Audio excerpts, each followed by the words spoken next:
Some stories begin with grand plans.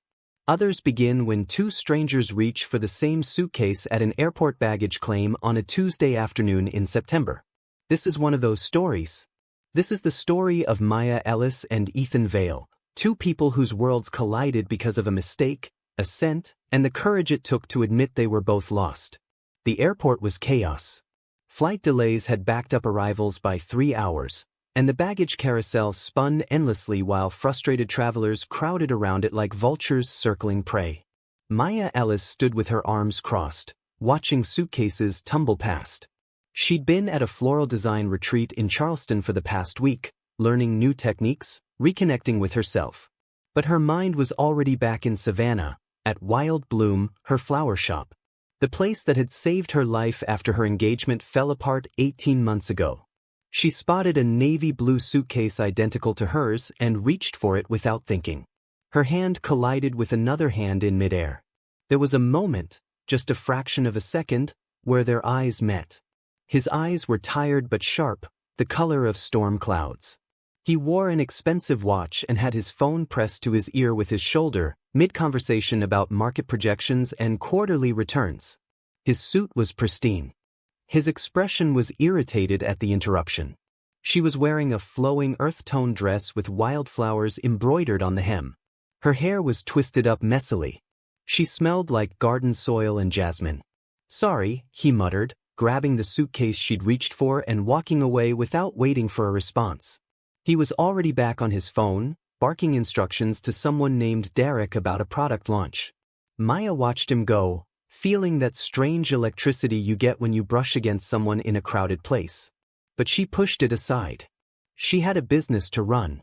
She didn't have time for meaningless encounters with distracted executives who couldn't even say a proper apology. She grabbed another navy suitcase, one that looked almost identical, and headed toward the taxi stand. She didn't know that she'd taken his suitcase. She didn't know that he'd taken hers. 3 hours later, Maya was sitting in her shop surrounded by the scent of petals and possibility. Wild Bloom was her sanctuary, a small but vibrant space filled with floor-to-ceiling flowers. Dahlias in deep burgundy. Roses in every shade of pink imaginable. Orchids that seemed to glow from within. Sunflowers that faced her like old friends. The walls were painted a soft sage green, and vintage botanical prints hung in mismatched frames. String lights wrapped around exposed beams cast everything in a warm, honeyed glow. It was the opposite of everywhere else in the world. It was home. She opened the suitcase she'd grabbed, ready to unpack her things and get back to work on tomorrow's arrangements. But instead of her comfortable clothes and half-read novels, she found perfectly folded designer suits. Crisp white shirts. A silk tie in charcoal. And sitting on top, a silver pen engraved with the letters EV. Maya's heart did a strange little jump. She dug deeper into the suitcase, searching for some kind of explanation. Her hand found something else, a small amber bottle with a white label that read, "Prototype," in neat handwriting. She uncorked it carefully. The scent that emerged was extraordinary. It wasn't like anything she'd ever smelled before. It was woody but soft, with notes of sandalwood and something green and alive, like fresh rain on moss. There was leather underneath, subtle and sophisticated. And threading through it all was something else, something she couldn't name but could feel in her chest. She pulled out her phone to call the airline, but before she could dial, a text appeared on the screen of the suitcase's iPad, which had somehow activated. It was a message from someone named Derek. "Ethan, the cologne prototype arrived. Testing starts tomorrow. The CEO of Luxe Fragrances wants to see it at the launch event. Don't screw this up." Ethan Vale, she thought. Evie. The man at the airport. Meanwhile, across the city, Ethan was opening the wrong suitcase in his hotel suite. He'd been too distracted by work to notice the mix-up.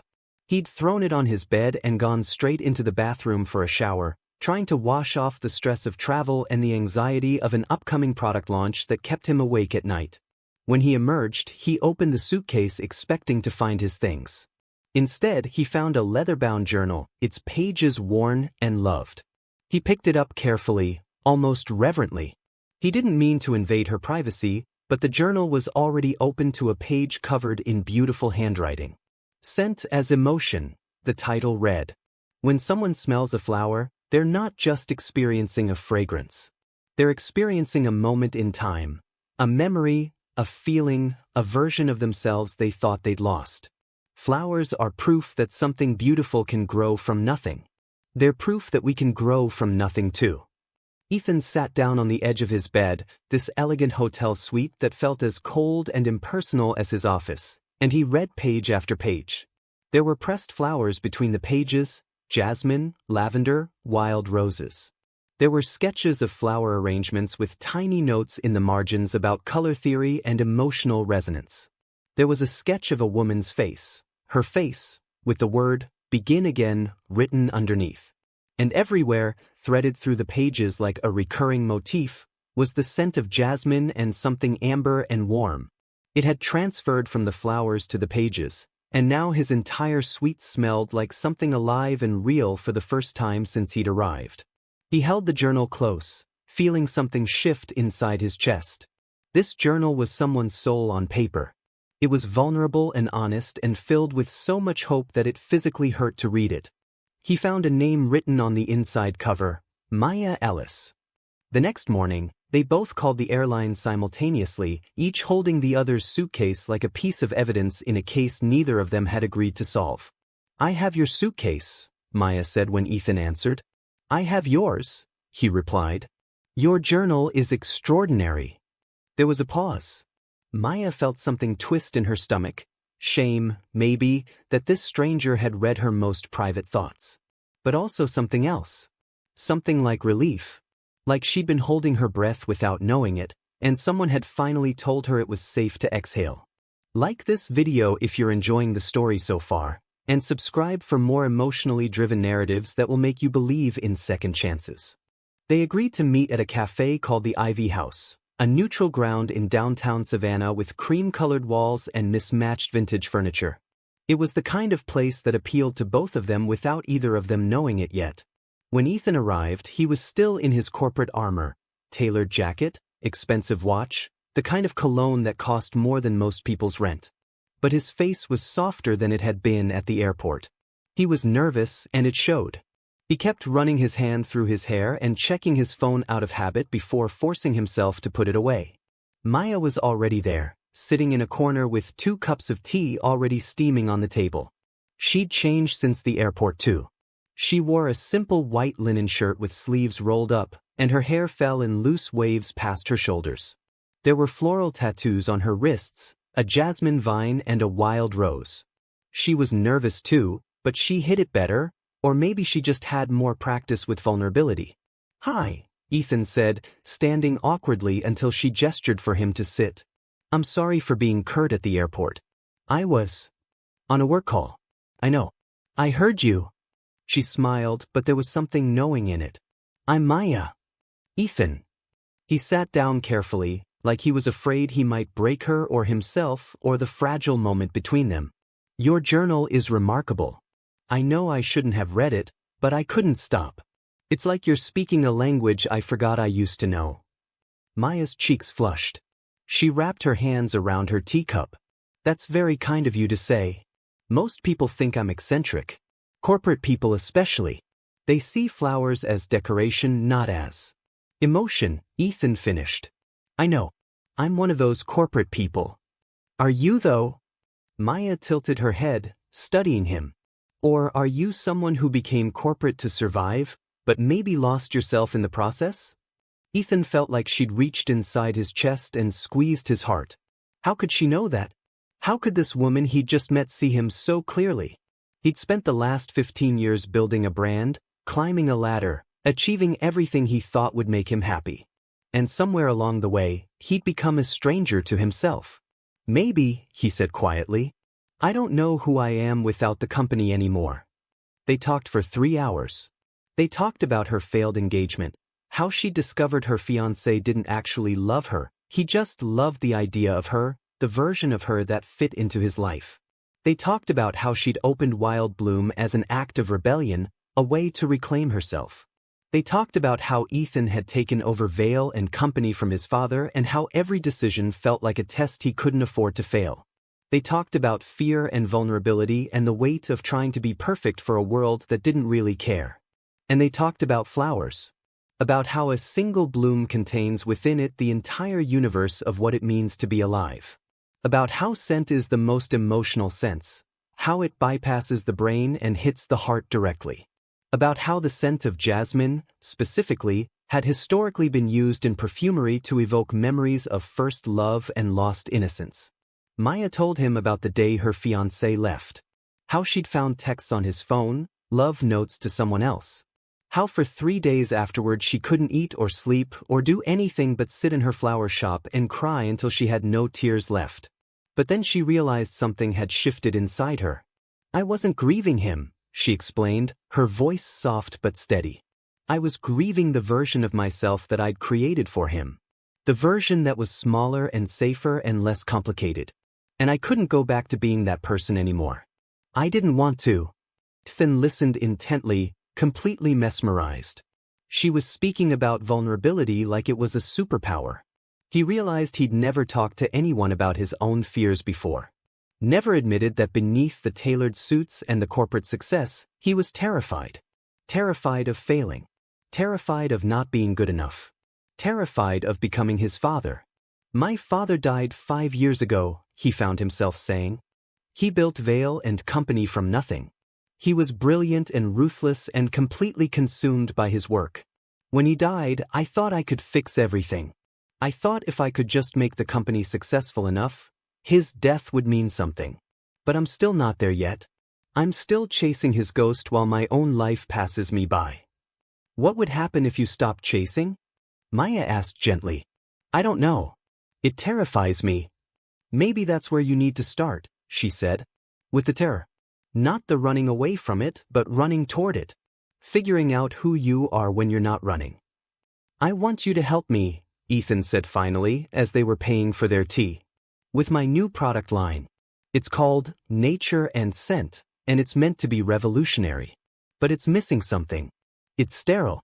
It smells like money instead of emotion. I think you could help me make it feel real. Maya hesitated. Corporate work terrified her. It felt like a betrayal of everything Wild Bloom stood for. But there was something in Ethan's eyes, a genuine hunger for something authentic. And she'd spent her whole life being cautious, being safe, being small. Maybe it was time to take a risk. Okay, she said. But only a short-term project. I'm not leaving Savannah for long. He nodded, but something flickered in his expression. He wanted her to stay longer. He was already imagining futures where she did. As they walked out of the Ivy house into the Savannah afternoon, the air carried the scent of jasmine from the gardens surrounding the cafe. Neither of them mentioned it, but both of them noticed. That scent would become a thread connecting every moment they shared, a constant reminder of this beginning, this moment where two lost souls recognized each other. 2 weeks later, Maya walked into the headquarters of Vale and Company and felt like she'd stepped into the future. Everything was glass and steel and chrome. The kind of place where ambition was the only thing that grew. Her team was waiting for her in a conference room the size of a small apartment. There were 15 people wearing identical blazers in various shades of gray and navy. There were laptops and tablets and a wall-mounted screen displaying the current product mock-ups. Everything was immaculate and sterile and utterly devoid of soul. This is our current campaign, Ethan's director of marketing, a woman named Sylvia who looked like she'd been born in a boardroom, explained. She clicked through slides of flowers photographed against white backgrounds. They looked like they'd been killed and mounted in a laboratory. We're targeting affluent women aged 25 to 45 with a focus on luxury and sophistication. Maya stared at the screen in horror. It looks like you're selling funeral arrangements, she said. The room went silent. You didn't insult other people's work in a corporate setting. You smiled and nodded and took notes in a leather portfolio.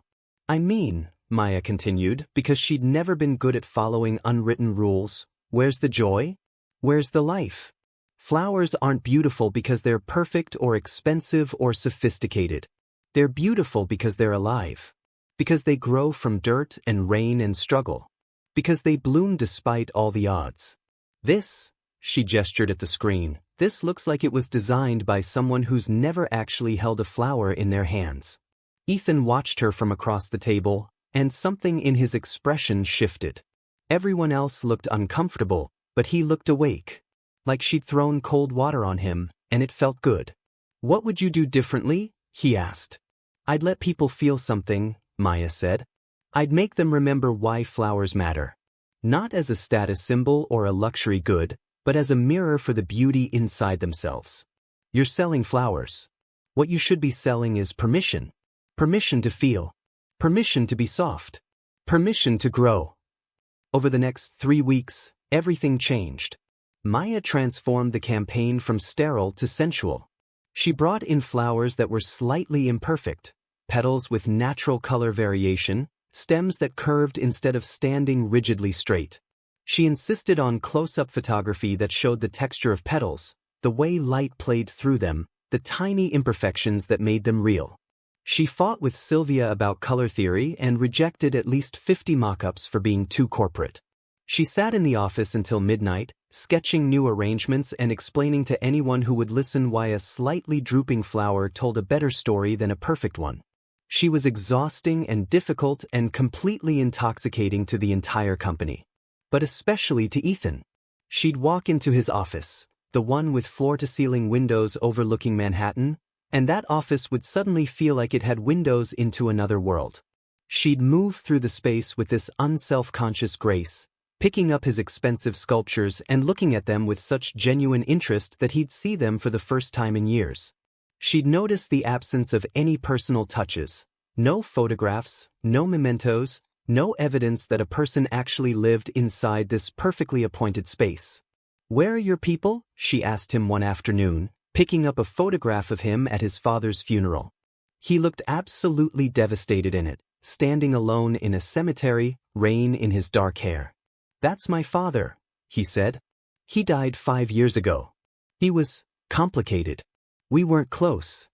And now I spend most of my time making sure his legacy is successful enough that his death means something. It's not working." He laughed bitterly. "Nothing I do feels like enough." Maya set the photograph down carefully.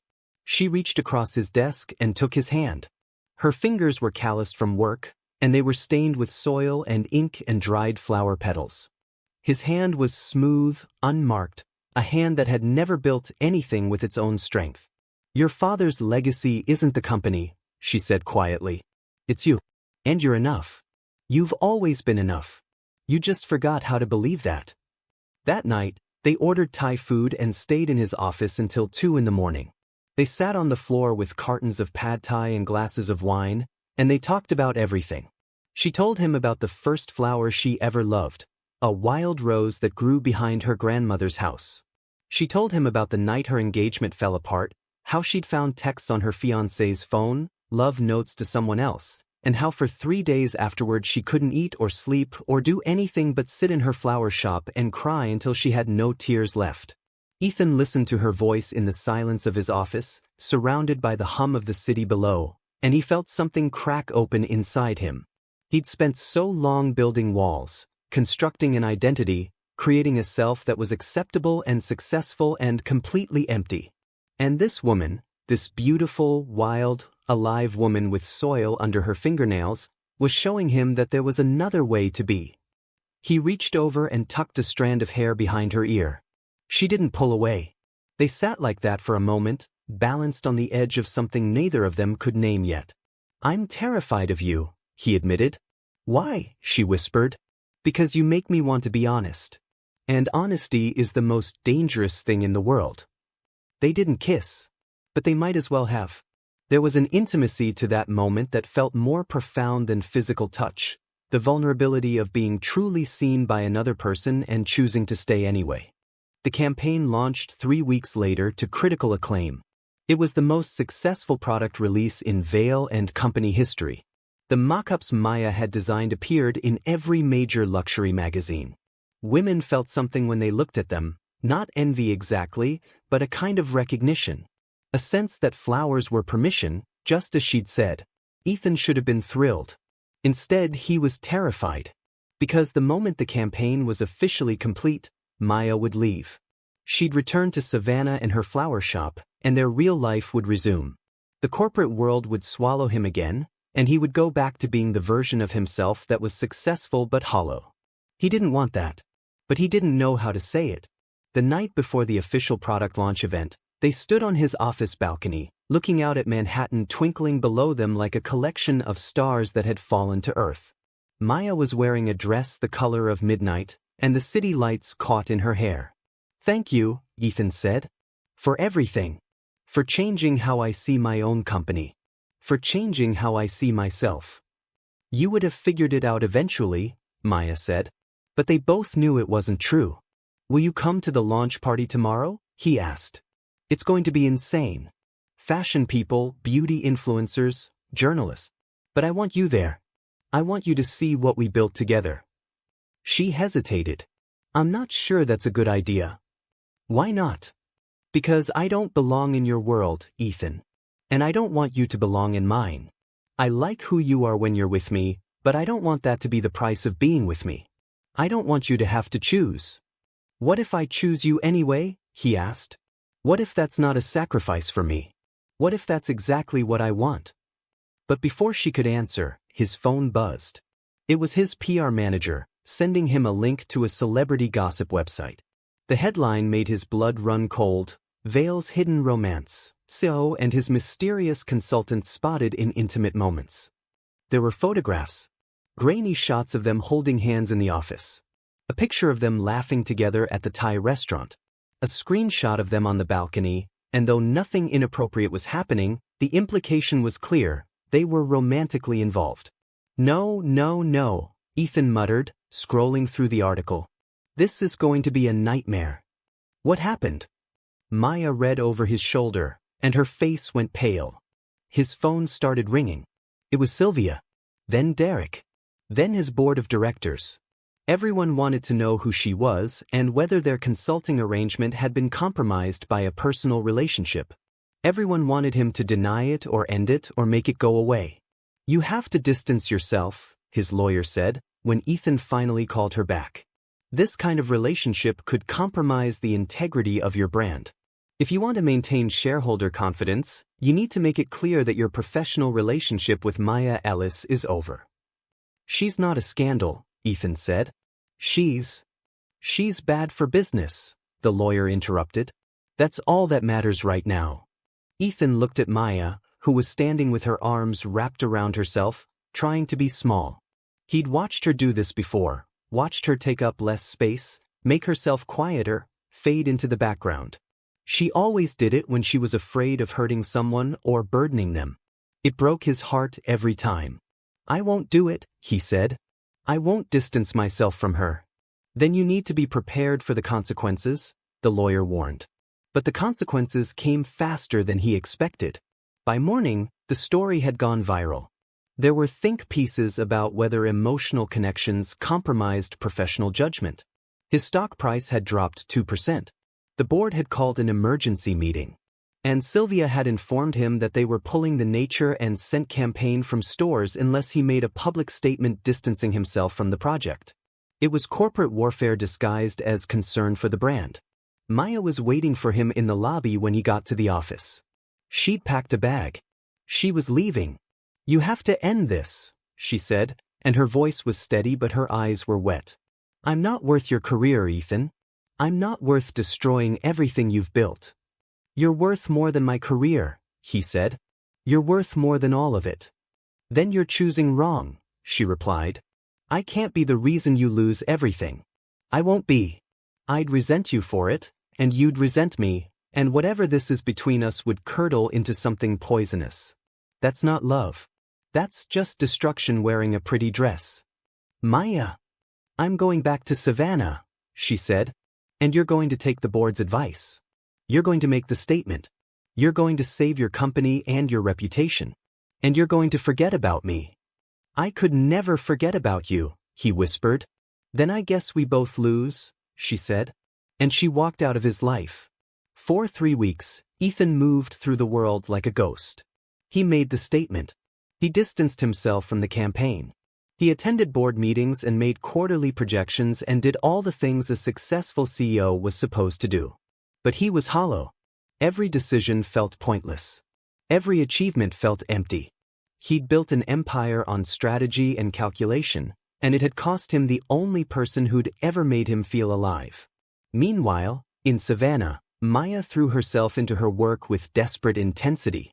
She created arrangements that were almost violently beautiful.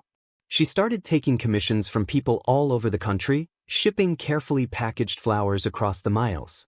She filled the void with work, with service, with purpose. But at night, alone in her apartment above the shop, she smelled jasmine in her dreams. She saw his face when she closed her eyes. She reached for her phone 1,000 times to call him, and 1,000 times she set it down without dialing. She'd made the right choice. She had to believe that she'd made the right choice. One morning, for weeks after she'd left, Maya arrived at Wild Bloom to find a delivery on her doorstep. It was a simple arrangement, a single stem of jasmine, white roses, and a note in handwriting she recognized immediately. "You taught me to breathe again. I don't want to breathe anymore without you. I miss you. I'm sorry." She sat on her shop floor and cried. She cried for the life they could have had. She cried for the versions of themselves that couldn't figure out how to exist in the same world. She cried because even though she'd known it was impossible, she'd hoped anyway. But as she sat there, holding the jasmine in her hands, she began to understand something. Ethan had sent her flowers. Not a grand gesture or a corporate apology. Just flowers. Just the language they both spoke.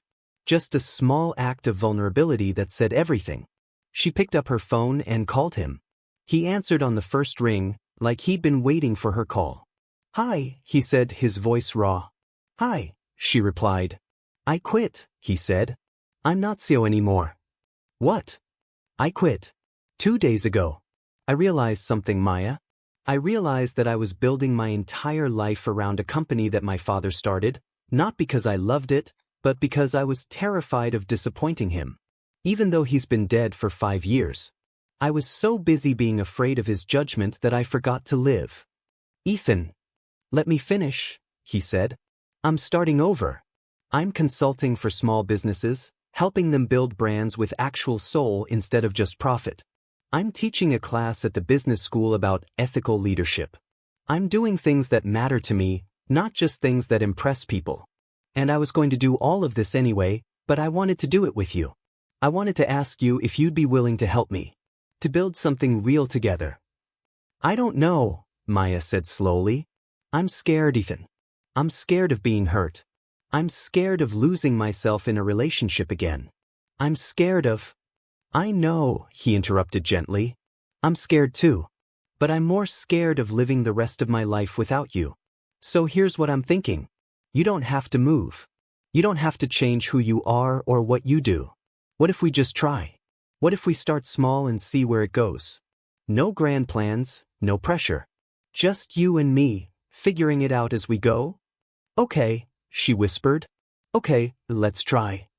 3 months later, Ethan was driving to the airport with a suitcase in the trunk. Maya was flying to Barbados to design florals for a luxury resort opening, and this time, he was going with her. This time, he wasn't leaving her side. He'd called ahead to the resort, and they'd arranged a small surprise. A photographer and a sunset and a quiet moment before the chaos of the official event began. When they arrived at the resort, Ethan asked Maya to walk with him to the cliff overlooking the Caribbean. The sun was just beginning to set, painting the sky in shades of orange and pink and gold. The air smelled like salt and tropical flowers and possibility. He pulled out her old floral journal, the one he'd kept safe all this time, and he held it against his chest. "I kept this," he said. "The whole time we were apart, I kept this because it was the only piece of you I had. I read it almost every day. And I realized something. You said in here that flowers are proof that something beautiful can grow from nothing. That we can grow from nothing too. So I was wondering." He dropped to one knee and tears streaming down his face, he pulled out a simple ring with a jasmine flower carved into the white gold. "Would you grow with me, Maya? Would you let me build a life with you where we both get to be exactly who we are?" She was crying too and laughing and saying yes before he even finished the question. They got married 6 months later in a botanical garden in Charleston, the same city where Maya had been coming home from when she first met him. The ceremony was small but beautiful. The bride wore white flowers in her hair. The groom wore his vulnerability on his face for everyone to see. And when they kissed, it tasted like jasmine and amber and coming home. After the wedding, something unexpected happened. Ethan's consulting practice partnered with Wild Bloom to help small flower shops and garden businesses build sustainable brands. Maya's expertise in emotional storytelling combined with Ethan's business acumen created something powerful. Together, they helped struggling florists connect with their communities and grow their businesses with integrity. Wild Bloom expanded to 3 locations. Ethan taught his ethics class every semester. They bought a house with a garden where they grew their own flowers. They traveled to flower festivals and design conferences and fell more in love with each other every single day. It began with a mistake. A mix-up at an airport.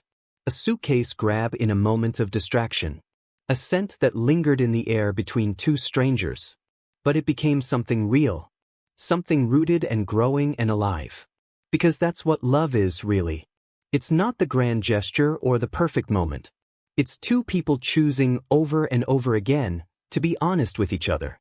It's taking risks and being vulnerable and believing that you're worth fighting for.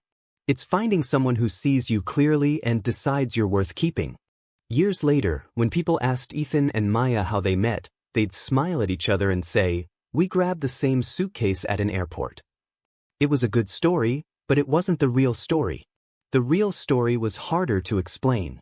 The real story was about 2 people who were both lost, who both needed permission to grow, who both learned that authenticity was stronger than ambition. The real story was about how sometimes the things we lose accidentally lead us to the things we need most. How a single mistake can rewire your entire life. How a scent can carry more truth than 1,000 words.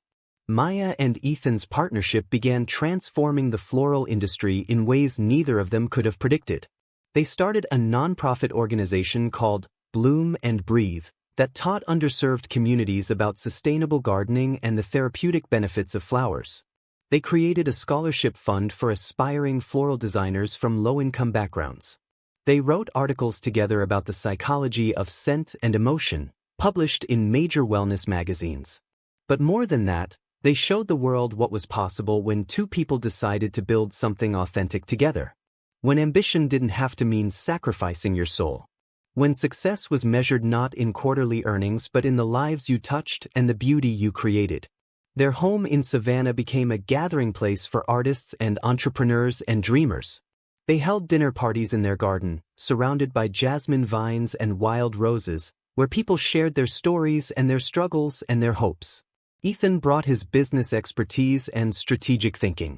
Maya brought her emotional intelligence and her ability to see beauty in brokenness. Together, they created a space where both things mattered equally. On their 5th wedding anniversary, they renewed their vows in a quiet ceremony at sunset, surrounded by the flowers they'd grown together. They wrote their own promises. Ethan promised to always choose her, not because she was perfect, but because she was real. Maya promised to never ask him to be anything other than exactly who he was, flawed, growing, learning to trust his own heart.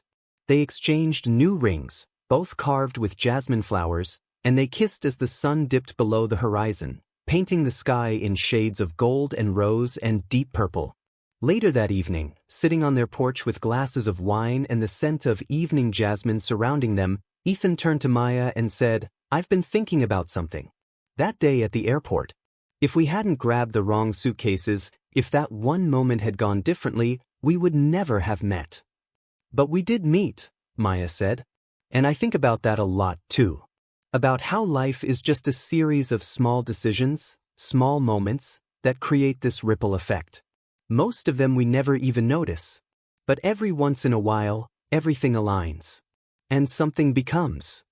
"I'm glad we grabbed the wrong suitcases," Ethan said. "Me too," Maya replied. "Though I am still annoyed that you found my journal first. That was mortifying." He laughed and pulled her close. "It was the most beautiful thing I'd ever read. It made me fall in love with you before I even knew your name." "That's not fair," she said, but she was smiling. "You cheated." Is it cheating if you won me over with your own words? You did that to yourself, Maya Ellis Vale.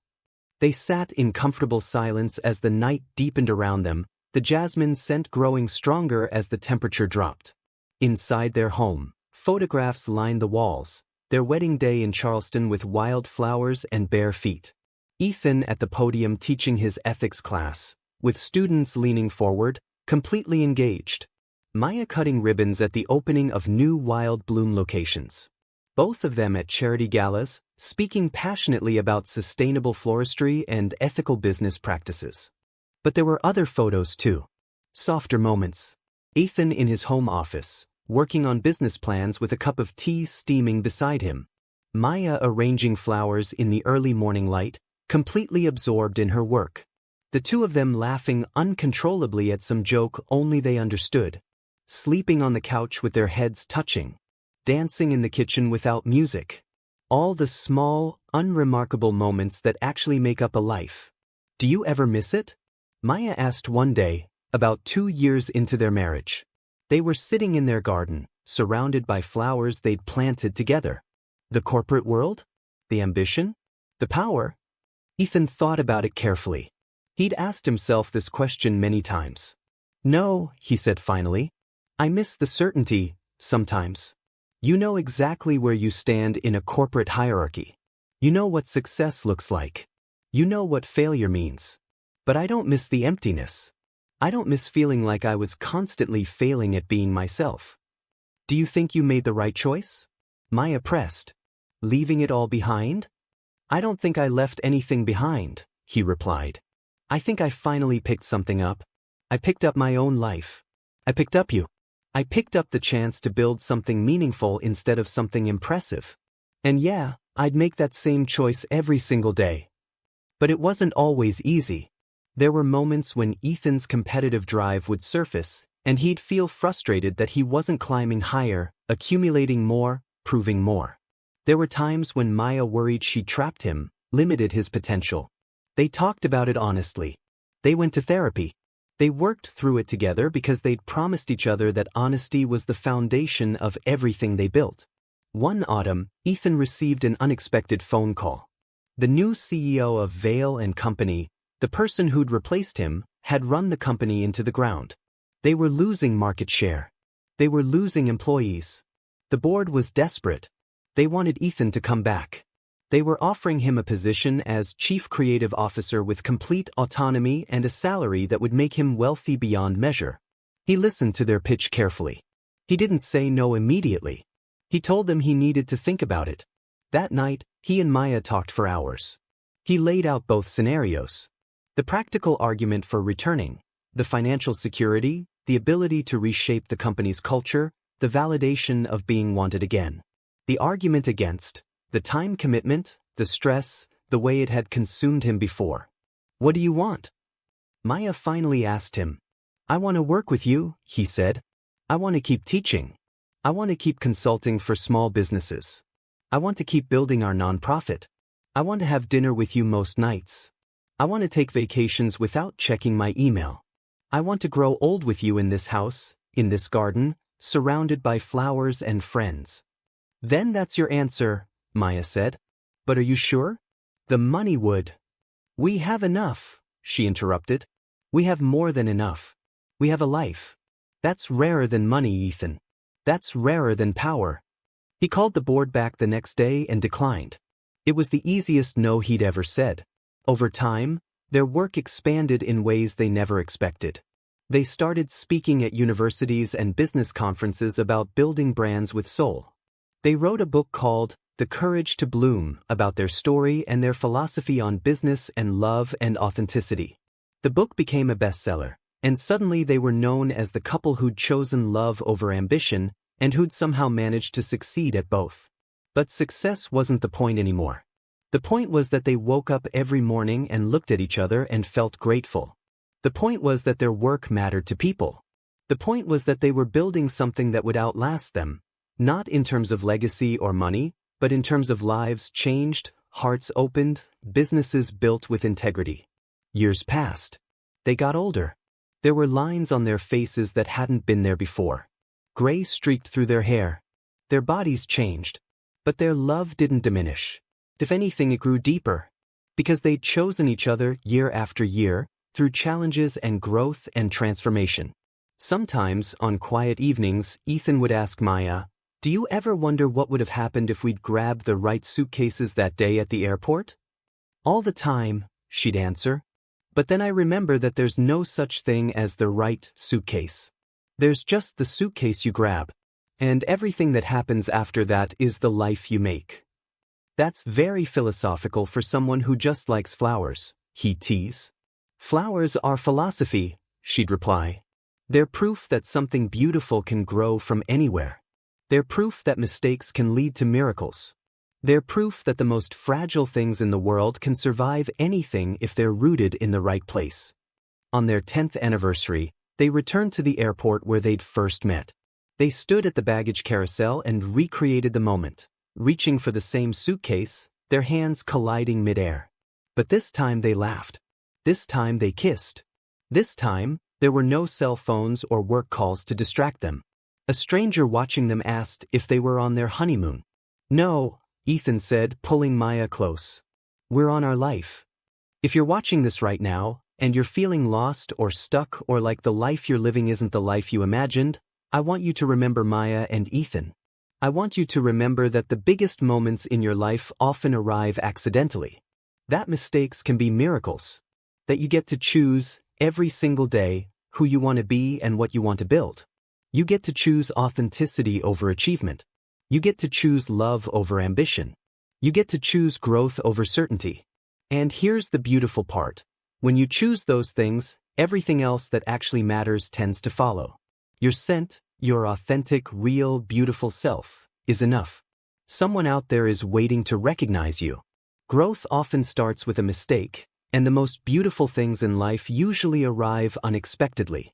So take a risk. Be honest. Reach out to the person who makes you feel alive. Let yourself be vulnerable. Let yourself be seen. Because life is too short to live it as anything other than exactly who you are. If this story moved you, if it made you feel something, please like this video and subscribe for more emotionally driven narratives that remind us what it means to be human. Comment below and tell me about a moment when something unexpected changed your life. Tell me about the person who sees you clearly and chooses you anyway. Tell me about your scent, the thing that makes you uniquely, authentically you. Share this story with someone who needs to remember that they're enough exactly as they are. Share it with someone who needs permission to choose love over ambition. Share it with someone who's been waiting for a sign that it's okay to be real. This is the weight of a scent. This is the power of a single moment that changes everything. This is what it means to truly love and be loved in return. This is the story of how two people grabbed the wrong suitcases and found the right life. Thank you for watching. Thank you for believing in second chances. Thank you for remembering that the most important business we can build is the business of being fully, courageously, beautifully ourselves. The jasmine scent lingers long after the flowers fade. And somewhere, in an airport baggage claim, two strangers are about to reach for the same suitcase, completely unaware that their entire lives are about to change. That's the weight of a scent. That's the beauty of a moment. That's the beginning of everything. This is the weight of a scent. This is love.